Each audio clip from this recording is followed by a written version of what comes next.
وہ ہے حضرت سیدنا غوث اعظم رضی اللہ عنہ، آپ کا فرمان کہ میرا قدم ہر اللہ کے ولی کی گردن پر ہے۔ دعا ہے کہ خالق کائنات جل جلالہ مجھے حق سچ بیان کرنے کی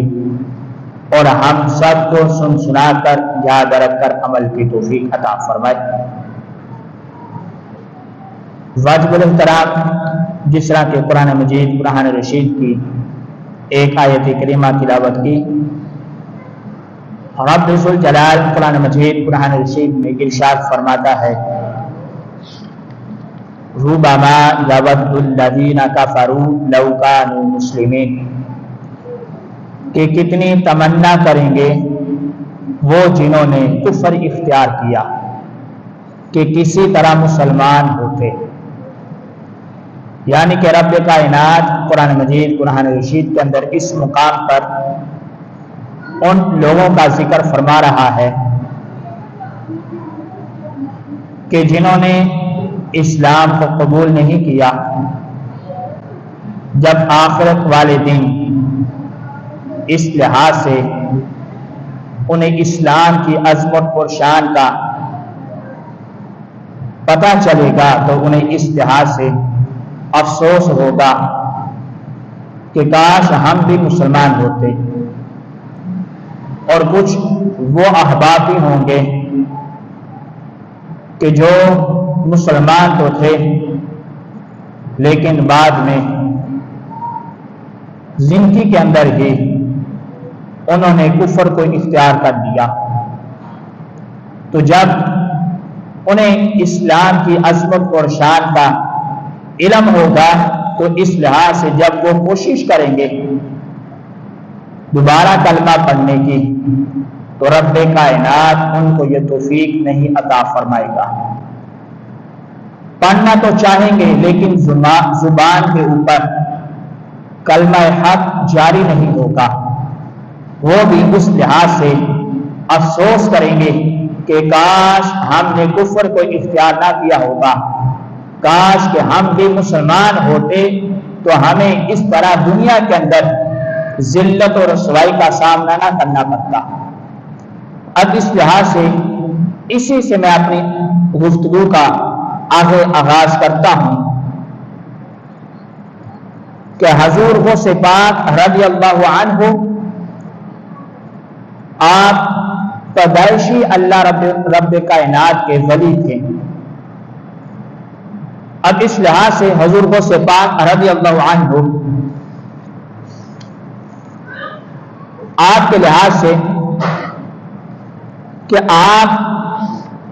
ایک مرتبہ بغداد شریف سے باہر کسی کام کے گھر سے گئے تھے۔ بہجت الاسرار کے اندر اور معتبر روایات کے اندر یہ بات موجود ہے کہ حضور غوث پاک رضی اللہ عنہ جب اپنی کسی کام کے گھر سے بغداد شریف سے باہر سفر پر گئے تو واپسی پر آپ کے ساتھ کچھ ایسے معاملات پیش آئے جس کے بارے میں آپ سے ایک مرتبہ سوال کیا گیا تو آپ نے یہ سارا سلسلہ اور یہ ساری بات ان لوگوں کے سامنے رکھی کہ حضور غوث پاک رضی اللہ عنہ آپ کا ایک لقب مشہور ترین لقب ہے محی الدین۔ اس لقب کے بارے میں پوچھا گیا کہ آپ کو یہ لقب کیسے ملا، کس وقت ملا، تو اس کے سوال کے پیش نظر آپ نے وہ تمام بات کو ان لوگوں کے سامنے رکھا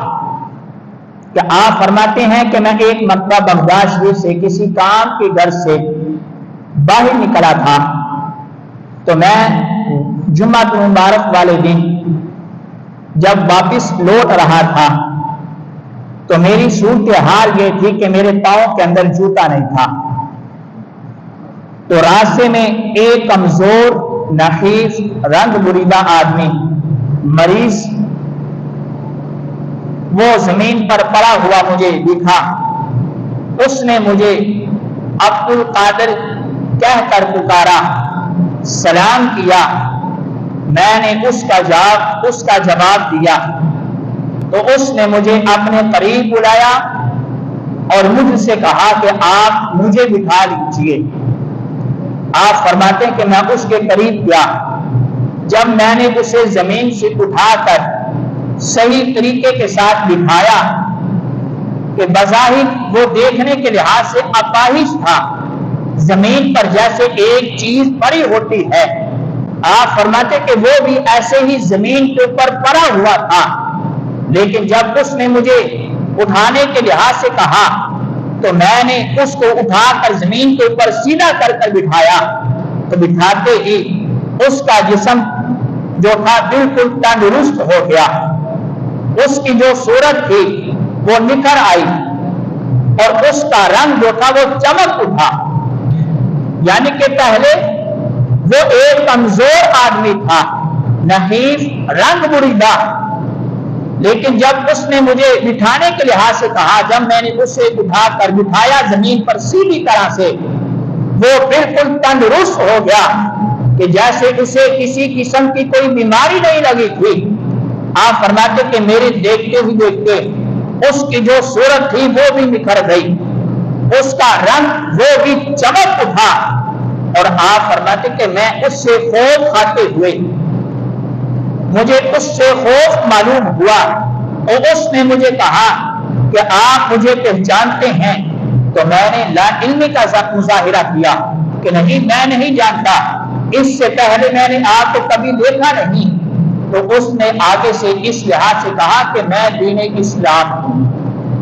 اللہ تبارک و تعالی نے آپ کی وجہ سے مجھے زندگی دی ہے اور آپ محض الدین ہیں۔ حضور غوث پاک رضی اللہ عنہ آپ فرماتے کہ پہلے نمبر پر مجھے اس موقع پر اس فلاں بن فلاں آدمی جو کہ اس حالت میں مجھے ملا، جب میں نے اسے زمین پر بٹھایا اس کا رنگ بھی صاف ستھرا ہو گیا، اس کا رنگ چمک اٹھا، وہ بالکل تندرست ہوا۔ جب مجھے اس سے خوف معلوم ہوا تو میں اس سے تھوڑا سا پیچھے ہٹا، تو اس نے مجھے اپنا تعارف کروایا کہ آپ مجھ سے ڈرے نہ، بلکہ آپ تو وہ عظیم ہستی ہیں کہ جس کی وجہ سے رب ذوالجلال نے مجھے زندگی بخشی ہے، مجھے دین اسلام کہا جاتا ہے۔ اور آپ فرماتے کہ اس موقع پر مجھے سب سے پہلے محض الدین کہا گیا۔ پھر آگے آپ فرماتے ہیں کہ میں جس کام کی غرض سے واپس آ رہا تھا، پہلے نمبر پر اس نے مجھے محض الدین کہا۔ پھر آگے آپ فرماتے کہ میں وہاں سے آگے چلا، جو جامع مسجد بغداد تھی وہاں پر پہنچا، تو وہاں پر پہنچنے پر ایک آدمی نے مجھے جوتے پیش کیے اور مجھے محض الدین کہہ کر پکارا،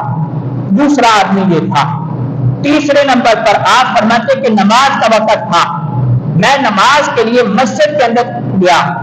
نماز مکمل کی، نماز مکمل کرنے کے بعد آپ فرماتے کہ میرے چاروں طرف سے احباب میرے آگے پیچھے دائیں بائیں طرف سے میری طرف بڑھے، اور میری طرف بڑھنے کے بعد انہوں نے میرے ہاتھوں کو بوسہ دیا، میرے ہاتھوں کو چوما، اور چومنے کے بعد انہوں نے مجھے کہا کہ آپ محض الدین ہیں۔ اب حضور غوث پاک رضی اللہ عنہ آپ فرماتے کہ یہ 3 مختلف مقامات تھے کہ جن مقامات پر سب سے پہلے مجھ کو محض الدین کہا گیا۔ پہلا، مجھ کو محض الدین کہنے والا جس نے اپنا تعارف کرواتے ہوئے یہ کہا کہ مجھے دین اسلام کہا جاتا ہے۔ دوسرا وہ تھا کہ جب میں مسجد کی طرف آگے بڑھا تو راستے میں ایک آدمی نے مجھے جوتے بھی پیش کیے اور اس نے مجھے محض الدین کہہ کر پکارا۔ آپ فرماتے کہ جب میں نماز پڑھ چکا تھا، لوگ میری طرف آگے بڑھے، آگے بڑھنے کے بعد انہوں نے میرے ہاتھوں کو بوسہ بھی دیا، بوسہ دینے کے بعد مجھے محض الدین کہہ کر پکارا۔ آپ فرماتے کہ اے مجھ سے سوال کرنے والے یہ 3 قسم کے لوگ تھے مختلف مقامات پر. اس سے پہلے مجھے کبھی بھی کسی بھی موقع پر کسی نے بھی محی الدین نہیں کہا، بلکہ سب سے پہلے مجھ کو محی الدین کہنے والے یہ حضرات تھے. اب اس سے آگے اعلیٰ حضرت عظیم البرکت الشاہ احمد رضا خان تاجدار بریلوی رحمۃ اللہ تعالی علیہ، آپ نے اس کو فتاوی رضویہ شریف جلد نمبر 28 صفحہ نمبر 258 سے لے کے 260 تک اس بات میں مکمل طور پر بیان کیا ہے. اب آپ کا جو یہ لقب تھا محی الدین، اس کا مطلب ہے اسلام کو زندہ کرنے والا. اب اس لحاظ سے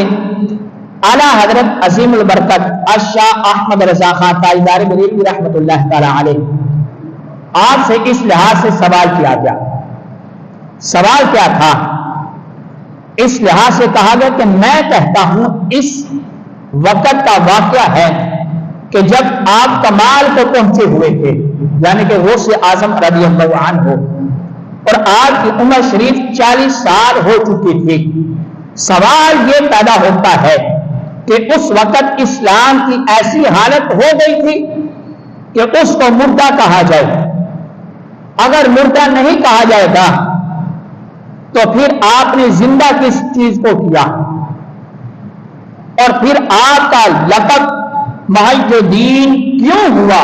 یعنی کہ کیسے ہوا؟ دو ہی باتیں ہیں کہ دین اسلام کی حالت اس قدر ہو چکی تھی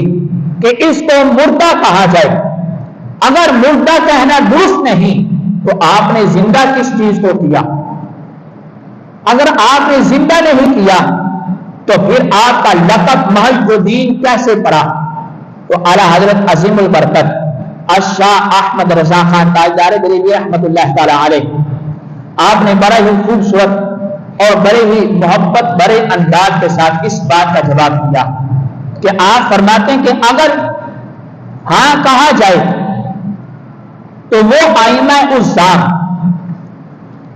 اور اولیاء اعظام جو آج سے پہلے تھے، کیا انہوں نے وہ دین اسلام کے کاموں سے غافل تھے، یا انہوں نے حق کی حمایت چھوڑ دی تھی کہ دین ضعیف کی اس حد تک پہنچ گیا تھا؟ یا پھر یہ کہا جائے کہ یہ گمان کیا جائے کہ دنیا اولیاء اور علماء سے خالی ہو چکی تھی؟ حالانکہ آپ فرماتے کہ یہ تینوں باتیں خلاف واقعہ اور باطل ہیں. یعنی کہ کہا جائے کہ آج سے پہلے جو اولیاء اللہ گزرے ہیں جنہوں نے دین اسلام کا پیغام آگے لوگوں تک پہنچایا ہے جس قدر ہو سکا، کیا وہ آپ تو محی الدین کہنے سے پہلے کہ جنہوں نے اسلام کو زندہ کیا، کیا آج سے پہلے جو اولیاء اللہ تھے وہ اسلام کی معمولات کے لحاظ سے غافل تھے، یا پھر انہوں نے حق کی حمایت نہیں کی تھی، یا پھر یہ کہا جائے کہ دنیا علماء اور اللہ کے ولیوں سے خالی ہو چکی تھی؟ تو اعلیٰ حضرت فرماتے ہیں کہ یہ تینوں باتیں اس لحاظ سے باطل ہیں. کیوں؟ آگے آپ اس کا جواب دیتے ہیں. آپ فرماتے ہیں تو حقیقت وہی ہے جو ہم نے بیان کی، یعنی کہ آپ کا لقب محی الدین ہونے کے لحاظ سے جو بات ہم نے مکمل طور پر بیان کی، آپ فرماتے کہ حقیقت وہی ہے جو ہم نے بیان کی کہ جس نے بعد میں احیاء دین کیا اس کے لیے اجر ہے، یعنی کہ دین کا کام کیا اس کے لیے رب کائنات کی بارگاہ سے اجر ہے، اور جو لوگ پہلے خاموش گزرے ان کے لیے عذر ہے. اشیاء کی تقدیر ازل سے ہی دست قدرت میں ہے، اور اللہ تبارک و تعالی اپنے فضل بے نہایت سے جس کو چاہتا ہے یہ فضیلت عطا فرما دیتا. یعنی کہ آپ فرماتے کہ آپ کا یہ لقب حضور غوث پاک رضی اللہ عنہ کا محی الدین کہ دین کو زندہ کیا گیا، دین کو زندہ کرنے والے، آپ کا یہ لقب بھی برحق ہے، اس کے اندر کسی قسم کا کوئی شبہ نہیں، اس کے اندر کسی قسم کی کوئی گنجائش نہیں کہ اس کے اندر کوئی شک کیا جائے۔ آپ فرماتے ہیں کہ رب کائنات اپنے بندوں میں سے جس کو چاہتا ہے، جس سے چاہتا ہے، جو اپنے دین کا کام لینا چاہے، رب ذوالجلال اس کو یہ اپنا فضل بھی عطا فرماتا ہے، اس کو یہ فضیلت بھی عطا فرما دیتا ہے۔ حضور غوث پاک رضی اللہ عنہ آپ سے پہلے جو اللہ کے ولی گزرے ہیں، حضور غوث پاک رضی اللہ عنہ سے پہلے جو علماء گزر چکے ہیں، انہوں نے جس قدر ہو سکا، رب کائنات نے جس قدر ان کو یہ توفیق عطا فرمائی، طاقت عطا فرمائی، جس قدر ان سے کام لینا چاہا، رب کائنات نے ان سے دین اسلام کا کام لیا۔ ہاں، جو کام حضور غوث پاک رضی اللہ عنہ سے لیا گیا وہ دوسروں سے الگ تھا۔ جس قدر آپ نے دین اسلام کا پیغام لوگوں تک پہنچایا، یہ آپ کے ہی یہ شان تھی، آپ کو ہی یہ فضیلت حاصل تھی۔ رب کائنات اپنے بندوں میں سے جس سے چاہتا ہے، جتنا چاہتا ہے، اپنے دین کا کام لے لیتا۔ تو سامنے کرام اسی طرح حضور غوث پاک رضی اللہ عنہ آپ کے لحاظ سے آپ کا یہ فرمان کہ میرا قدم ہر ولی کی گردن پر ہے، اب اس لحاظ سے ایک اور مقام پر حضور غوث پاک رضی اللہ عنہ کے لحاظ سے کہ آپ کا یہ لقب اور آپ کو یہ مقام کیسے ملا، اعلیٰ حضرت عظیم البرکت الشاہ احمد رضا خان تاجدار بریلوی رحمۃ اللہ تعالی علیہ، آپ نے اس بات کو صحیح سند کے ساتھ فتاوی رضیہ شریف جلد نمبر 28 صفحہ نمبر 394 سے لے کے 399 تک اس بات کو مکمل طور پر ذکر کیا ہے کہ اعلیٰ حضرت عظیم البرکت الشاہ احمد رضا خان تاجدار بریلوی رحمۃ اللہ تعالی علیہ، آپ اس لحاظ سے اس بات کو سند کے ساتھ مکمل طور پر ذکر فرماتے ہیں کہ آپ فرماتے ہیں کہ جیسے حضور غوث پاک رضی اللہ عنہ کو لفظ غوث کے ساتھ پکارا جاتا ہے، حضور غوث پاک رضی اللہ عنہ کو اس لحاظ سے آپ کے مختلف القابات میں سے یہ لقب آپ کا ذکر کیا جاتا ہے۔ اسی طرح بغداد شریف کے اندر ایک اللہ کے ولی گزرے ہیں جن کو لوگ غوث کے نام سے جانتے تھے، اور ان کی یہ مشہور کرامت تھی، رب کائنات نے ان کو یہ طاقت عطا فرمائی تھی کہ وہ اس لحاظ سے احباب کے مجمع کے اندر جس وقت چاہیں لوگوں کے سامنے سے ایک بایک وقت مجمع سے غائب ہو جایا کرتے تھے، جب چاہتے لوگوں کے سامنے ظاہر ہو جاتے تھے۔ رب کائنات نے ان کو یہ طاقت عطا فرمائی تھی، ان کی یہ کرامت لوگوں کے درمیان مشہور تھے۔ آپ اس لحاظ سے اس بات کو ذکر فرماتے ہیں کہ امام عبداللہ بن علی بن اسرون تمیمی شافعی رحمۃ اللہ تعالی علیہ سے روایت ہے کہ آپ فرماتے کہ میں جوانی میں طالب علم کے لیے دین کا علم حاصل کرنے کے لیے بغداد شریف گیا۔ اس زمانہ کے اندر ایک ابن سقا جو کہ مدرسہ نظامیہ کے اندر پڑھا کرتا تھا، ہم عبادت اور صالحین کی زیارت کے لیے بغداد میں ایک ساحل کو غوث کہتے تھے، اور ان کی یہ کرامت مشہور تھی کہ جب چاہیں ظاہر ہو جائیں، جب چاہیں نظروں سے چھپ جائیں۔ آپ فرماتے کہ ایک دن طالب علمی کے دور کے اندر ہم 3 لوگ تھے، جن میں سے ایک عبداللہ تھا، دوسرا ابن سقا تھا، اور تیسرے حضرت شیخ عبد القادر جیلانی رحمۃ اللہ تعالی علیہ تھے۔ آپ فرماتے کہ طالب علمی کے دور کے اندر جب ہم دین کا علم حاصل کرنے کے لیے بغداد شریف کے اندر مدرسہ نظامیہ کے اندر پڑھ رہے تھے تو ہم آپس میں ہمارا مشورہ ہوا کہ جو یہ بغداد شریف کے اندر اس غوث کی کرامت مشہور ہے ہم بھی ان کی زیارت کے لیے چلتے ہیں، لیکن تینوں میں سے ہر ایک کی سوچ الگ تھی، ہر ایک نے اس لحاظ سے اپنی سوچ بنائی رکھی تھی۔ ان میں سے آپ فرماتے ہیں کہ ابن سقا جو تھا اس نے کہا کہ آج میں ان سے وہ مسئلہ پوچھوں گا جس کا جواب انہیں نہیں آئے گا، اور آپ فرماتے کہ عبداللہ جو تھا اس نے کہا کہ میں ایک مسئلہ پوچھوں گا، دیکھوں گا کہ وہ اس مسئلے کا جواب کیا دیتے ہیں۔ اور تیسرے حضرت شیخ عبد القادر جیلانی رحمۃ اللہ تعالی علیہ تھے۔ آپ فرماتے کہ معاذ اللہ، ان کی بات کو سن کر آپ فرماتے کہ معاذ اللہ، میں ان کے سامنے ان سے کچھ پوچھنے کے لیے نہیں جا رہا، بلکہ میں تو ان کا دیدار کر کر ان سے برکت حاصل کرنے کے لیے جا رہا۔ اب سوچ اپنی اپنی تھی، ایک نے کہا کہ میں ان سے سوال ایسا پوچھوں گا جس کا وہ جواب نہیں دے سکیں گے اور لوگوں کے سامنے وہ لاجواب ہو جائیں گے، اور دوسرا جو تھا اس نے کہا کہ میں ان سے سوال پوچھوں گا، دیکھتا ہوں جواب کیا دیتے ہیں۔ اور تیسرے حضور سے پاک رضی اللہ عنہ تھے۔ آپ فرماتے کہ میں معاذ اللہ ایسی نیت کے ساتھ نہیں جا رہا، ایسی سوچ لے کر نہیں جا رہا، بلکہ میری نیت اور میری سوچ یہ ہے کہ میں اللہ کے اس ولی کا دیدار کرنے کے لیے جا رہا ہوں، میں اس اللہ کے ولی کی زیارت کر کر ان سے برکت حاصل کرنے کے لیے جا رہا ہوں۔ آپ فرماتے کہ ہماری سوچ تھی، ہم نے آپس میں یہ بات کی۔ آپ فرماتے کہ بات کرنے کے بعد ہم وہاں سے چلے اور اس جگہ پر پہنچے کہ جس جگہ پر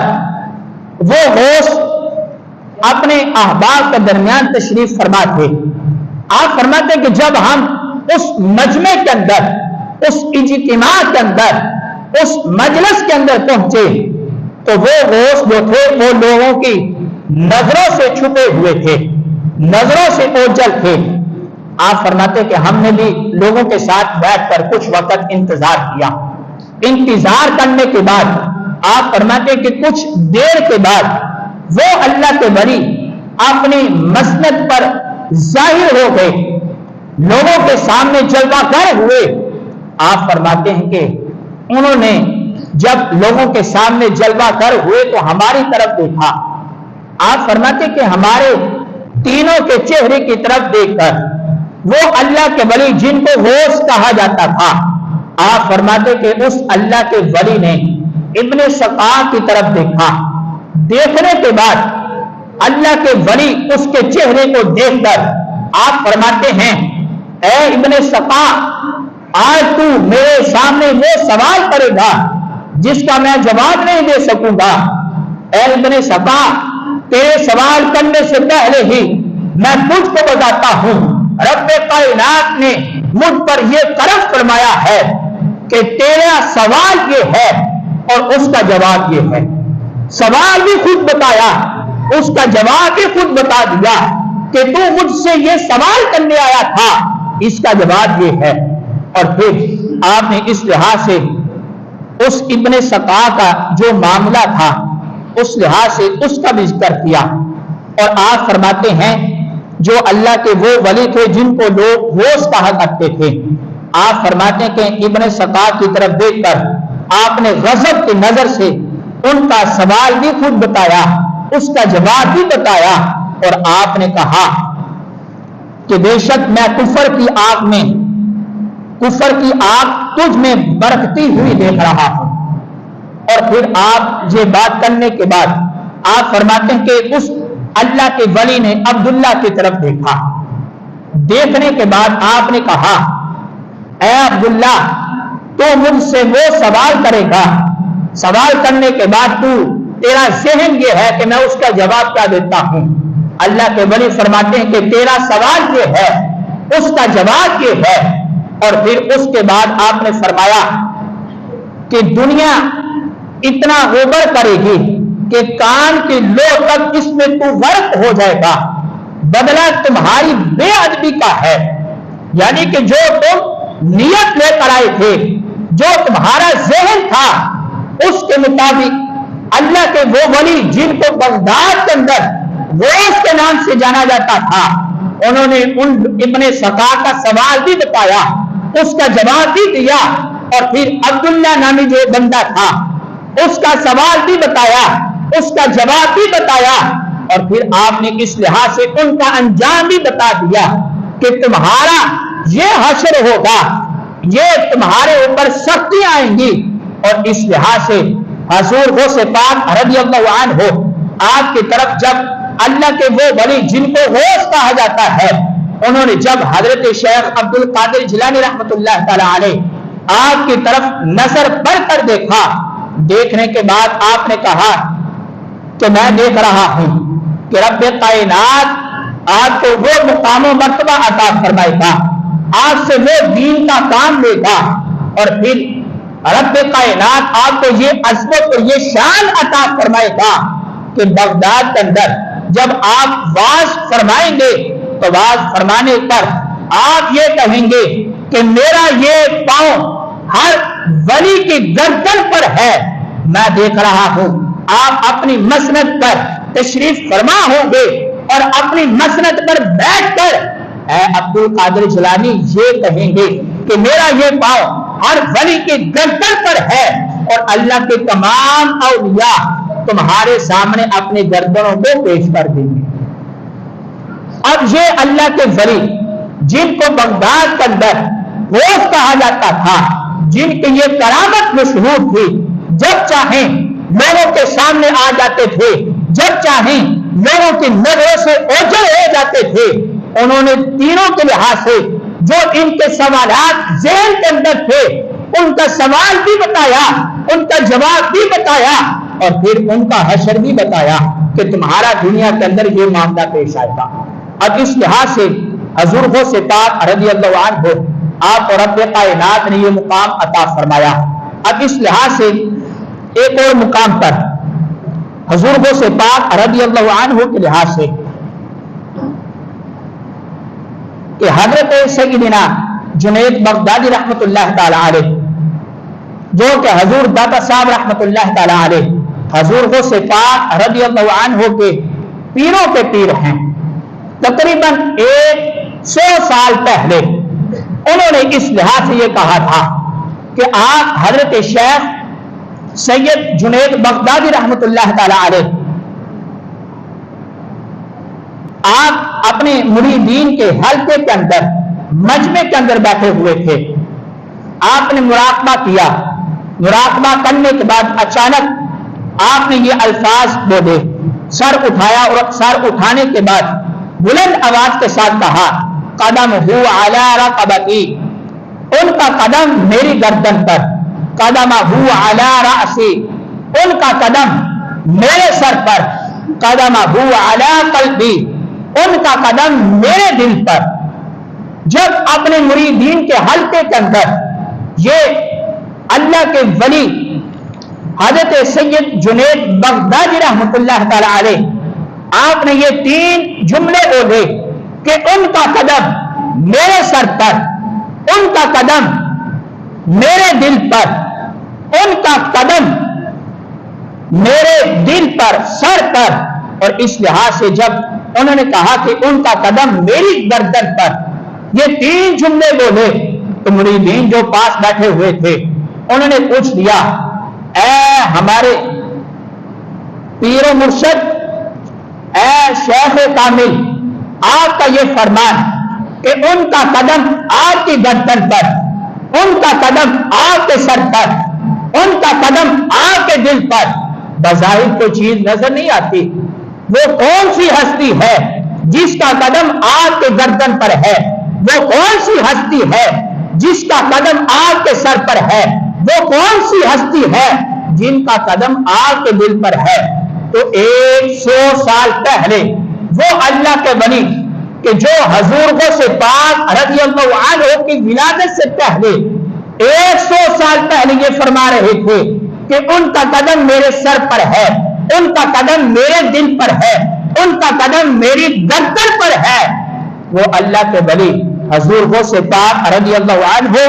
آپ کی ولادت سے 100 سال پہلے یہ فرما رہے تھے۔ جب مریدین نے پوچھا کہ وہ کون سی ہستی ہے جن کا قدم اس طرح آپ کی گردن پر ہے، آپ کے سر پر ہے، آپ کے دل پر ہے، تو حضرت سید جنید بغدادی رحمۃ اللہ تعالی علیہ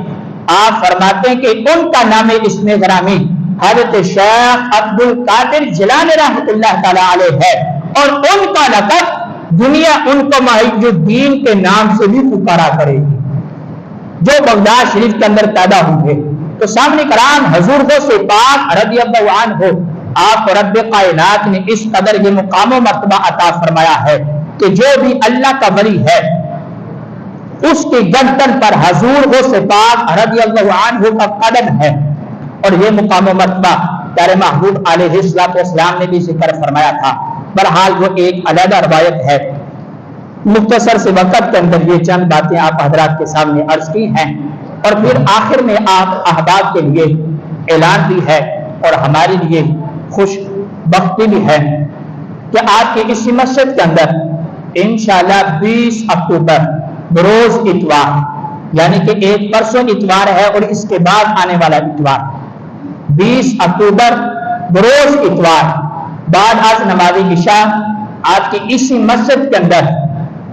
6ویں سالانہ بری یارویں شریف کے موقع پر عظیم و شان حضرت سیدنا غوث اعظم رضی اللہ عنہ کانفرنس کا انعقاد کیا گیا ہے، جس کے اندر خصوصی خطاب فرمائیں گے پیر طریقت رہبر شریعت حضور کنز العلماء مفکر اسلام خنجر اعلی حضرت علامہ مولانا مفتی ڈاکٹر محمد اشرف آصف جلالی صاحب زیدہ شرفہ آپ تشریف لائیں گے، اور آپ کا انشاءاللہ بیان ہوگا۔ تمامی احباب کو اس لحاظ سے دعوت ہے کہ آپ تمامی احباب اس محفل پاک کے اندر خود بھی شرکت فرمائیں اور اس دعوت کو مزید آگے احباب تک بھی پہنچائیں۔ دعائے خالق کائنات جل جلالہ ہمیں نیکی کے کاموں کے اندر بڑھ چڑھ کر حصہ لینے کی توفیق عطا فرمائے۔ آمین وآخر دعوانا الحمدللہ رب العالمین۔